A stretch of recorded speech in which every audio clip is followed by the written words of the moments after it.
तो ये द्वारका थी किसकी? ये राजा द्वारकाधीश की द्वारका नहीं थी। द्वारिका नाथ को तो बाद में प्राप्त हुई है। सबसे पहले अगर द्वारका उठाकर देखा जाए शास्त्रों को तो राजा शरियाती की थी। और राजा शरियाती के 3 पुत्र थे। उसमें एक दिन राजा शरियाती ने मन में विचार करा कि अब मैं बूढ़ा हो गया हूं, अपनी जायदाद का हिस्सा दे दूं। तो पूरी पृथ्वी जो थी, पूरी पृथ्वी का अगर कोई राजा था तो राजा शरियाती था। पूरी पृथ्वी का राज उसके पास में था, पूरी पृथ्वी।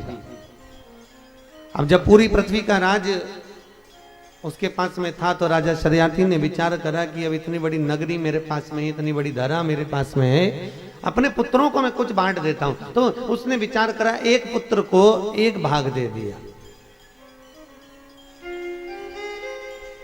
उत्तन बहिट को एक साइड का, राजा अनर्थ को एक और का, और भूरी शेठ को एक और का। ये 3 पुत्र थे।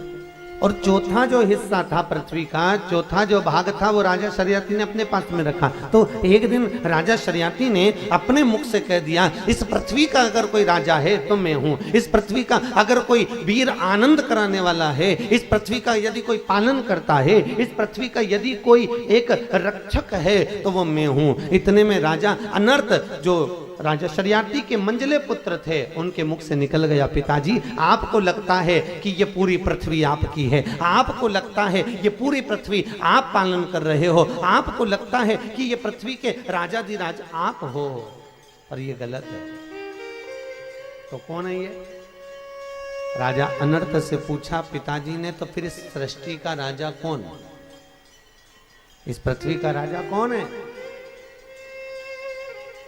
राजा अनर्थ, राजा शरियाती के मंझले पुत्र ने कहा, इस पृथ्वी का तो एक ही राजा है, वो मेरा कृष्ण है, वो मेरा ठाकुर है।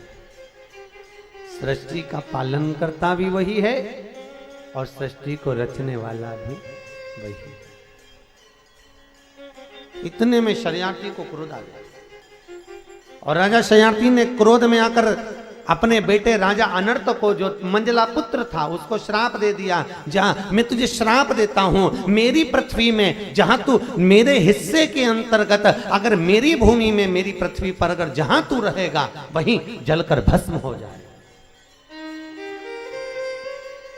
मैं तुझे देश निकाला देता हूं, अपनी पृथ्वी पर कहीं नहीं रह सकता।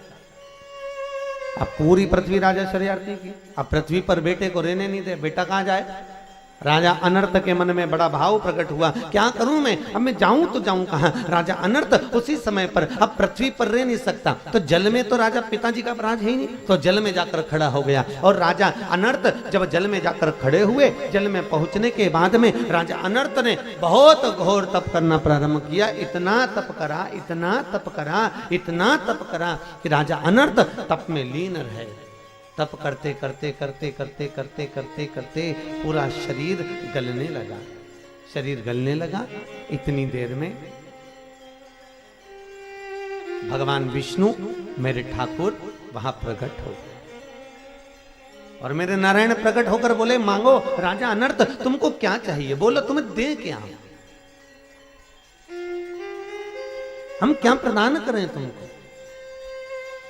राजा अनर्थ बोलते हैं, प्रभु हमको कुछ नहीं चाहिए, हमने तो बस केवल भजन करा है, आपका तप करा है। आप होता है लोग व्रत करें, दान करें, पुण्य करें तो भगवान भी पूछता है, मांग लो, तुम्हें कुछ चाहिए हो तो बोलो। नहीं नहीं नहीं, हमें कुछ नहीं चाहिए। नहीं, कुछ मांगना हो तो मांग लीजिए। नहीं नहीं नहीं, हमको नहीं चाहिए। तब भगवान नारायण फिर बोले, राजा अनर्थ, अभी भी मौका है तुम्हें मांगने के लिए, आपको कुछ चाहिए हो तो मांग लीजिए।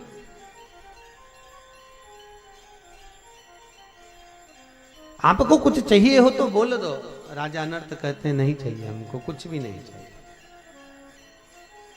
ठीक है, फिर भगवान बोले, तो तुम जल में खड़े होकर तप क्यों कर रहे हो, क्या बात है तुम्हें तप करने का?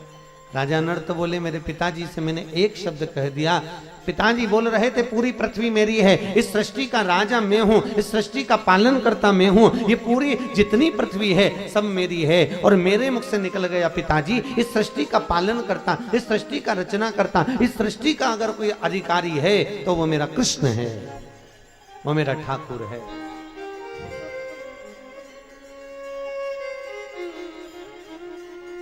बस मेरे मुख से इतना निकला और मेरे पिताजी ने श्राप दे दिया कि अगर तू पृथ्वी पर रहेगा तो तेरे प्राण छूट जाएंगे। तो मैं कहाँ जाऊं, तो जल में खड़े होकर तप कर रहा था, इसलिए आपका मुझे दर्शन हो गया नाथ, बस और कुछ नहीं चाहिए। तो भगवान स्वयं नारायण बोल रहे हैं जा, मैं तुझे, अगर तेरे पिताजी ने तुझे श्राप दिया है पृथ्वी पर रहने का कि पृथ्वी पर रहेगा तो तू मर जाएगा, तू समाप्त हो जाएगा, तो तू एक काम कर, अब पृथ्वी पर रहना ही नहीं।